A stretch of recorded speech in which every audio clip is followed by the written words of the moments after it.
What's up, everyone? My name is Kendall Key, and I am the creator of the Recovery Meth podcast. This podcast was created to share my journey of recovery, faith, and life with all of y'all that will listen in hopes to inspire and entice some self-reflection.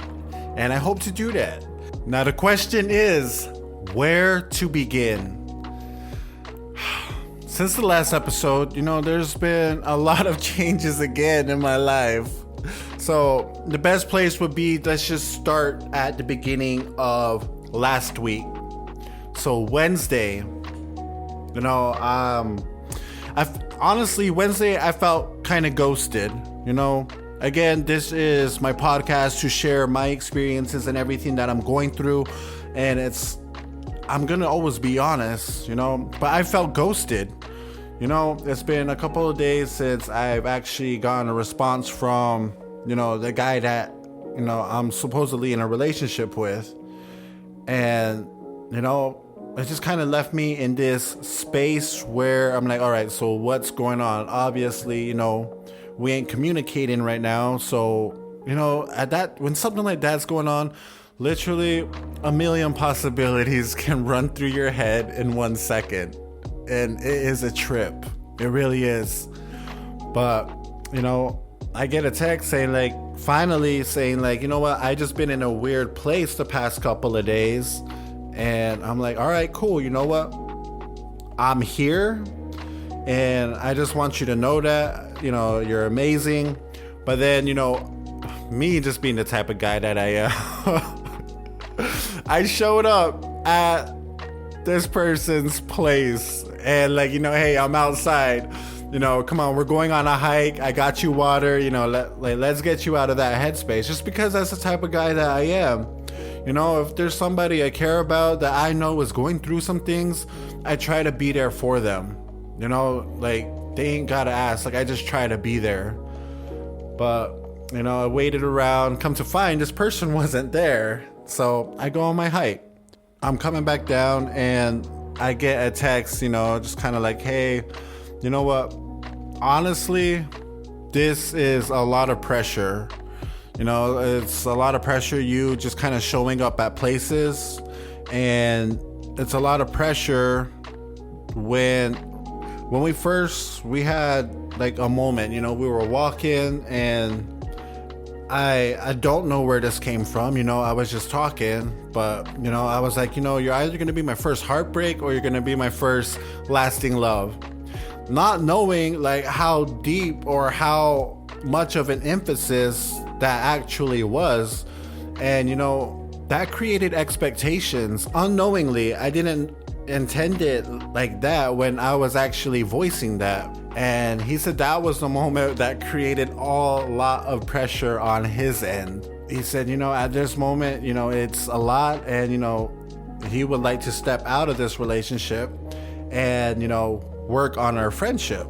So, of course, me being respectful, I'm like, yeah, you know what? I understand that.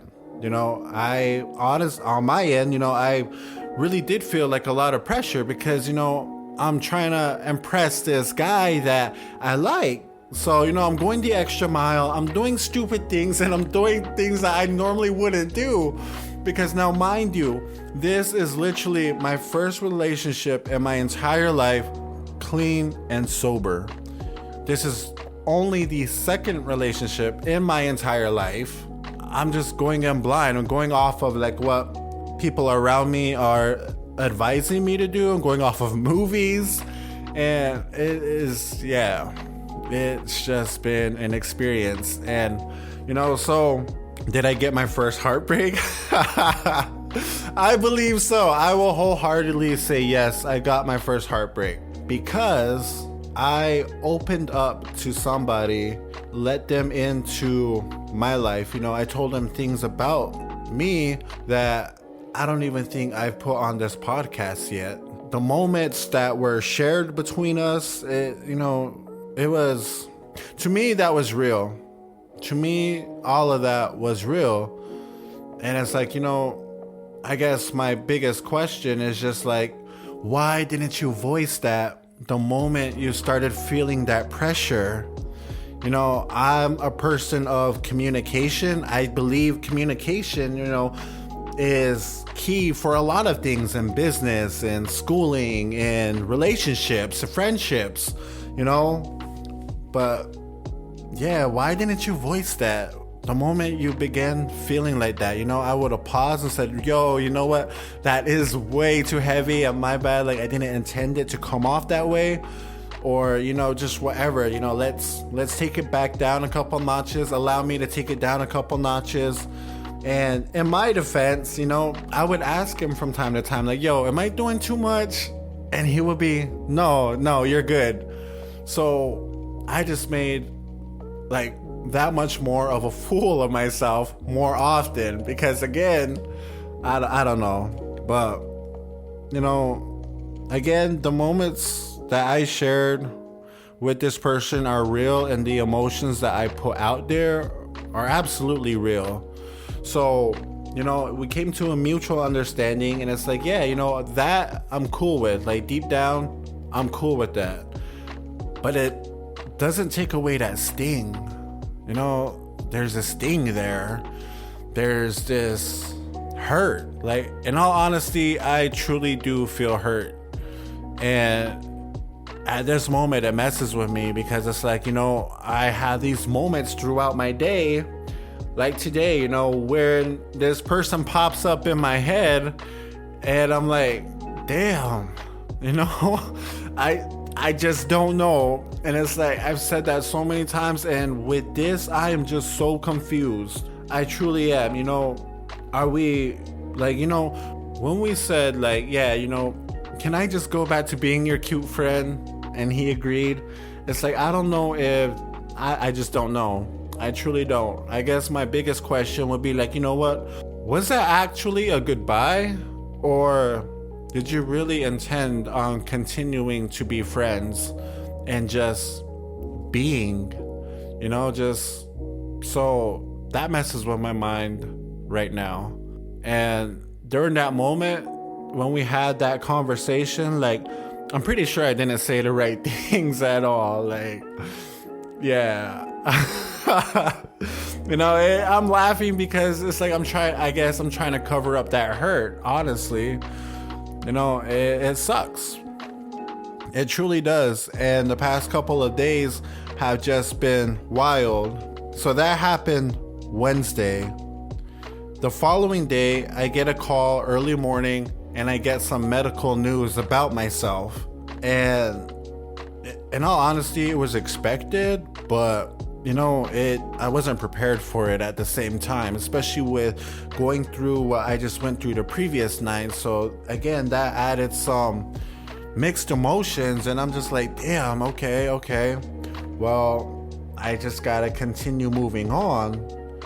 And then Friday comes around, and it's my 3 years clean and sober, and I will honestly say I didn't know what to expect, to feel, to celebrate, to reflect on my 3-year sobriety date.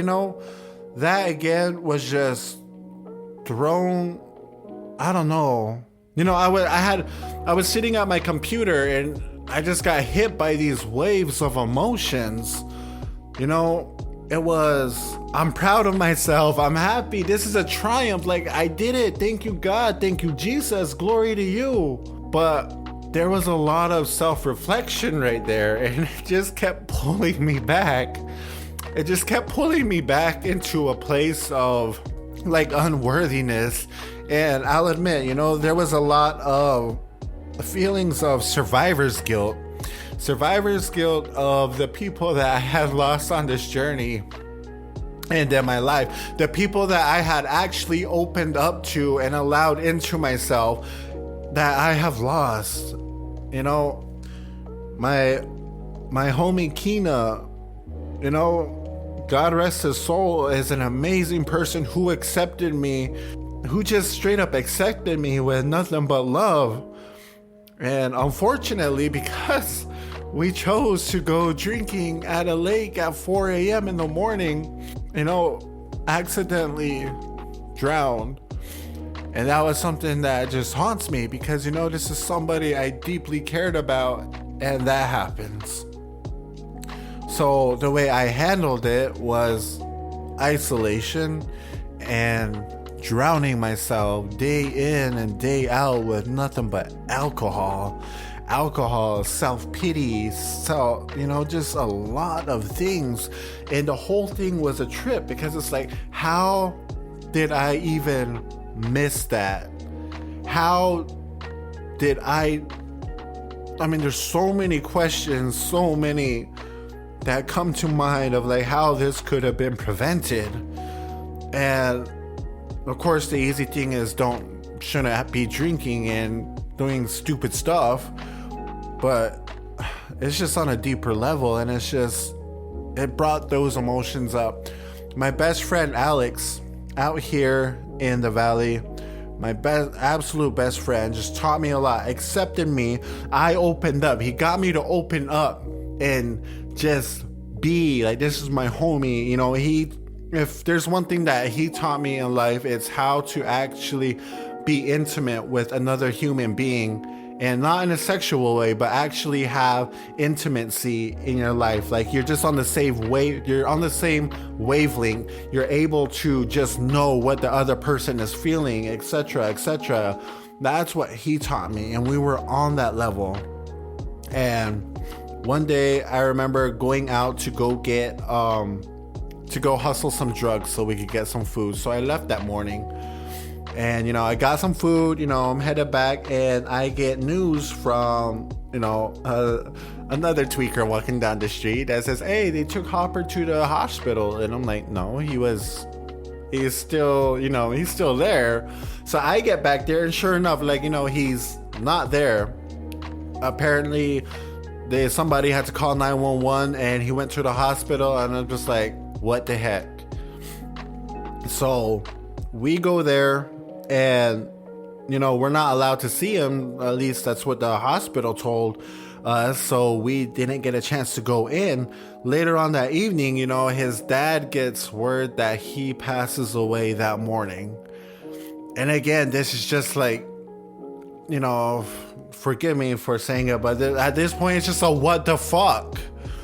Like, straight up, what the fuck? Like, no, the last I seen him, he was fine. Like, I left him to go get some food, and that just straight up tore me up. And the way I handled that was isolation and excessive amounts of meth, to the point where my heart failed.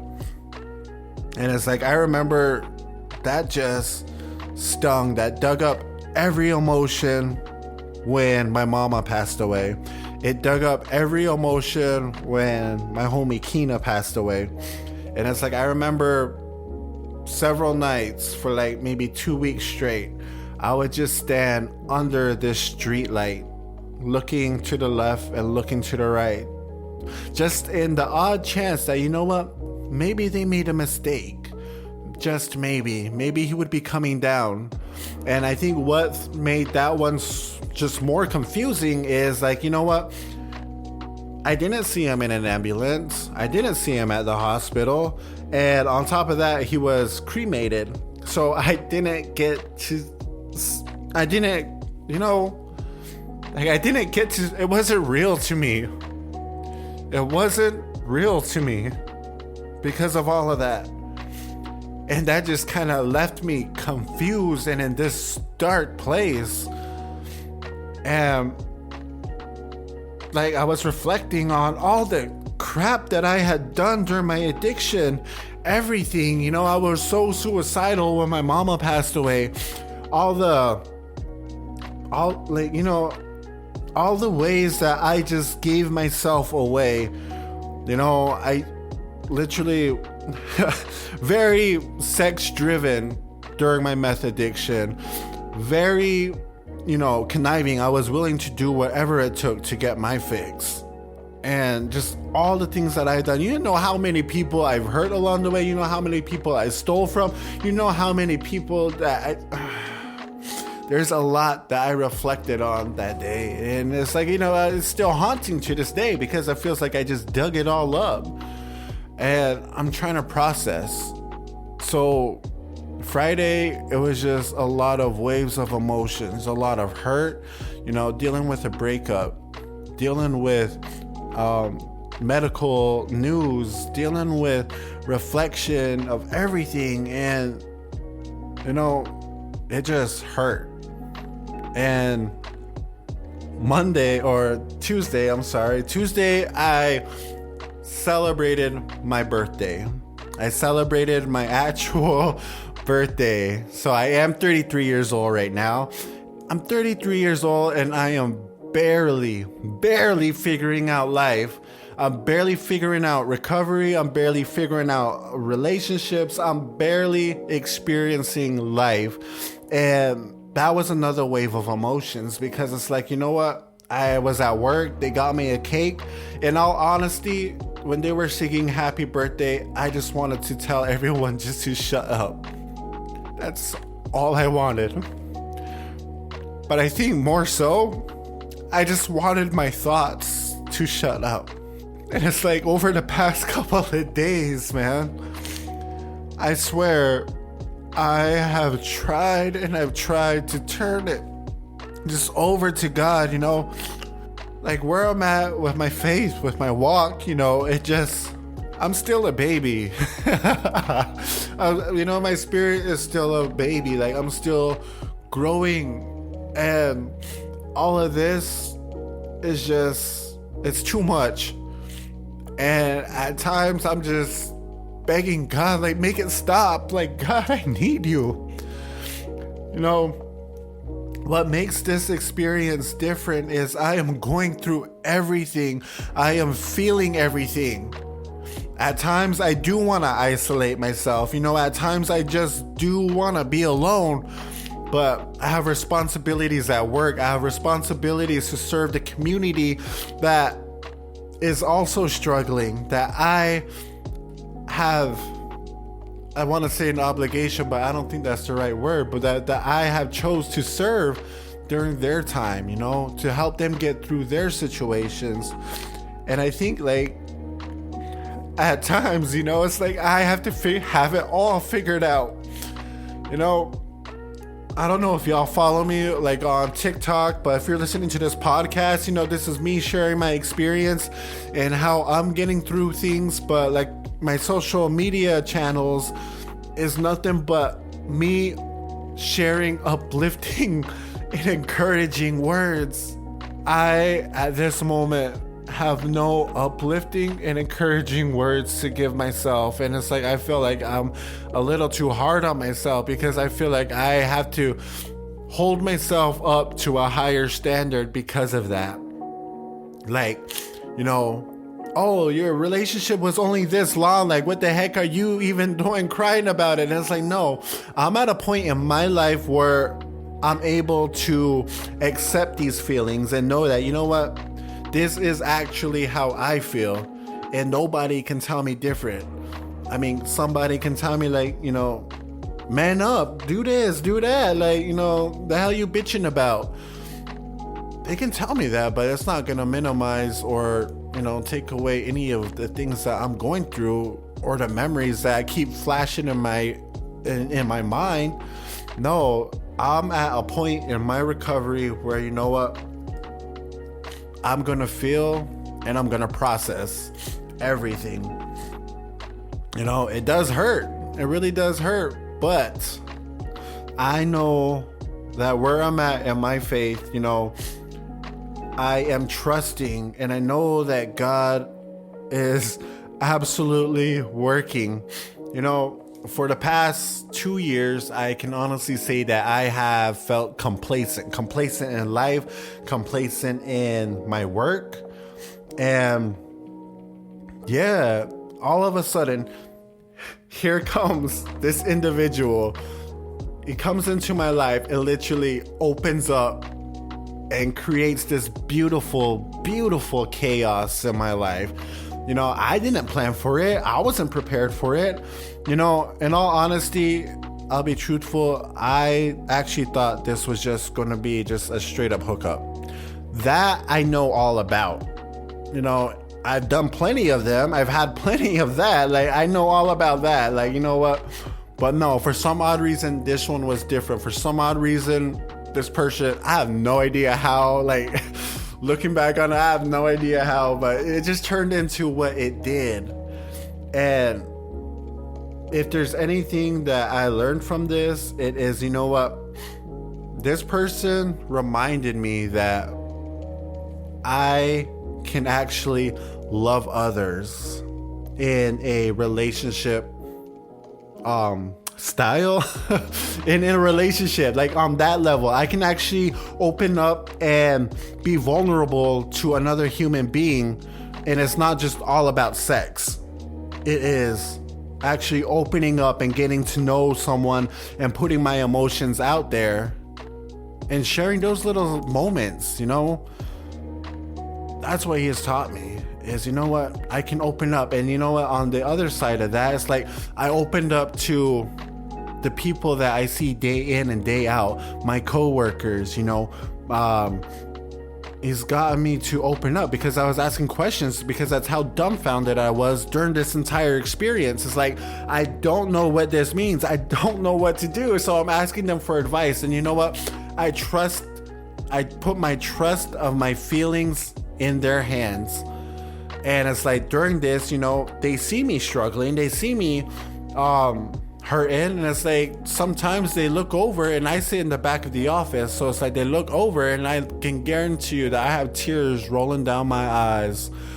And, you know, I'm expressing myself to them. Like, you know what? It's not only this heartbreak that I feel, but it's this confusion that I feel. And it's, you know, the reflection that I feel. It's I'm happy that I made it 3 years clean and sober. I'm happy about how much my life has changed. And is there an equilibrium to that? Is there a balance to that? I just haven't found it yet, so I can't answer that. So the past week has been straight up a emotional roller coaster, and more like 90% of the day I'm caught up in my feelings, I'm caught up in my head.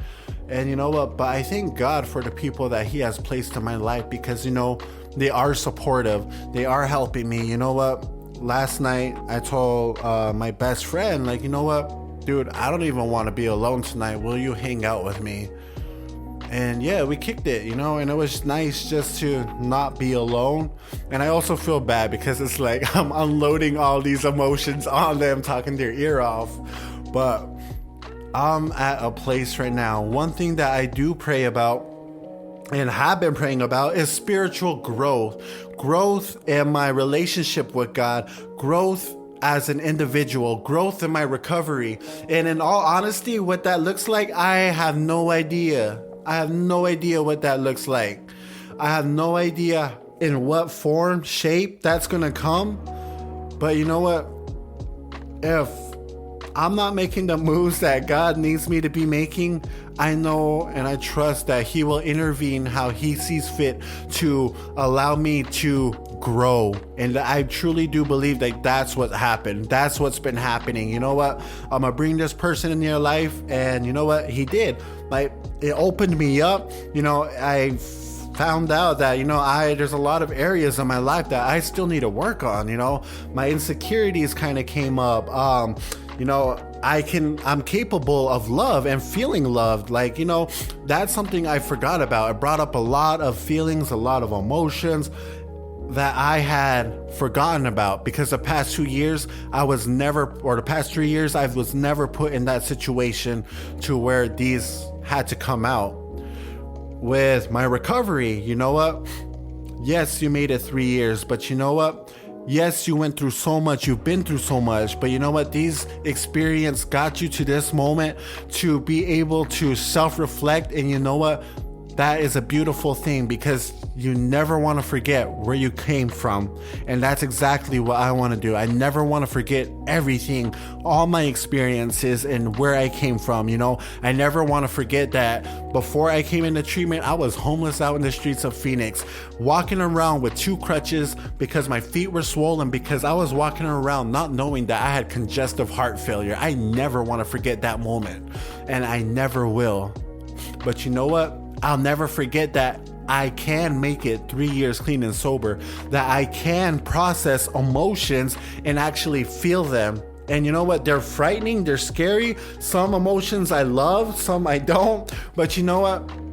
I don't have to turn to drugs or alcohol to numb it, to get through it. And quite honestly, at this moment in life, I don't even think I want to numb it. I think I just want to process it in a healthy way. And a healthy way for me is, you know what, sharing exactly what it is that I'm going through with all of you, in hopes that, you know what, maybe you have found yourself in that situation. Maybe you are going through, you know, like heartbreak. Maybe you are going through a phase of self-reflection of all the accomplishments that you have done. Maybe you're in a confusing spot just like me, but you know what, I just want to let you know, like, you ain't alone. You ain't alone. And it's like, you know, when somebody shares their experience with me and I can relate, I think that's a beautiful thing, because I feel comfort. You know, I feel comforted. Like, you know what? Somebody else doesn't have life all figured out. Somebody else, you know, is going through hardship, is going through hurt. Somebody else is actually feeling emotions, and I'm not the only one. Like, that gives me comfort, you know? It truly does, because it's like, for so long I had this facade or this like mental image, like, you know what, because of all the encouragement I've shared with others, that I have to have it all figured out. Like, I was like a juggernaut that nothing could get to. But no, that was completely wrong. And you know what, I think it's a beautiful thing. You know, I think like everything that has happened the past couple of weeks has just been a grander plan in my life, because I wasn't making the moves to go out and grow. So you know what, God had to make the moves for me to allow me to grow, to be reminded, like, you know what, I too am human. I truly am. I still hurt, I still cry, I still love, I still laugh. And you know what? At the end of the day, no matter what is going on, I'm still gonna be doing my best to encourage everyone around me. But you know what? I am not too prideful to ask for your prayers during this time. So for all of you that are listening, I pray and I ask you that you please say a prayer for me during this time, because I really could use it, because I'm so confused. I'm confused with, should I be happy about my 3 years, or should I wallow in self-reflection? You know, when it comes to this guy, you know, we said, yeah, you know what, let's be friends and work on our friendship, but kind of ghosted right now. So that leaves me in a confusing spot, because I'm like, you know, was that really a goodbye, or was that a new beginning? And if so, you know, like, do I reach out first? Do I give him that respect and let him process? I have no idea. Again, a confusing time. But yes, that's what has been going on in my life. And it's like, you know what, I have those moments when I am just calling out to God over and over and over again. And it's like, I know that He ain't leave me. He ain't leave me. He never has. He never will. And that's the beautiful thing about it, is because it opened me up. And, you know, during my self-reflection, I am turning to God, and I keep giving praise and glory to God, because it's like, you know what, you have been there. You always have been there. You got me through this, you got me through that. And it's like, again, you know, during this whole season of my life, like, I'm still going to be encouraging others, because that's what I do. That's the type of person that I am. You know what, if somebody is struggling that I care about, I'm still going to show up and be like, you know what, let's get you out of this. We're going on a hike. I'm still going to do me. And that's the beautiful thing about it, is, you know, no matter what situations life may be throwing at you, do not forget who you are, because who you are has got you into this moment. And you know what, you will make mistakes. Have I made mistakes? Absolutely. But you know what, I'm learning. I am still a baby, and that's what I think makes life so beautiful. It's just being teachable, willing to learn, willing to go through experiences, and willing to learn through all those experiences. Whether you look at them as a mistake, there's an opportunity to learn. Whether you look at them as triumphs, well, guess what? There's still opportunity to learn. You know what? We're just going through this all together, and I hope you find comfort knowing that you ain't the only one. So I want you to reflect on this. Do you accept hardship as a pathway to peace? Think about it. In so many ways, God moves so many pieces in your life for your benefit that you will never see. You never know every single which way He is moving pieces in your life to help build you, to help mold you into the person that He needs you to be, into the person that He wants you to be. So, do you accept hardship as a pathway to peace? What's going on in your life that is difficult, scary, frightening, stressful, giving you a lot of anxiety or worry? And could that be what you need to get through to build your character, to build you as an individual, but most of all, to build your relationship with God? Think about that. Do you accept hardship as a pathway to peace? I just want to say thank you. I love you all for tuning in and joining me. Again, my name is Kendall Key, and from the bottom of my heart, I just want to say thank you for being a part of my journey, because y'all are absolutely amazing, and don't let anyone ever tell you different. Thank you, and deuces.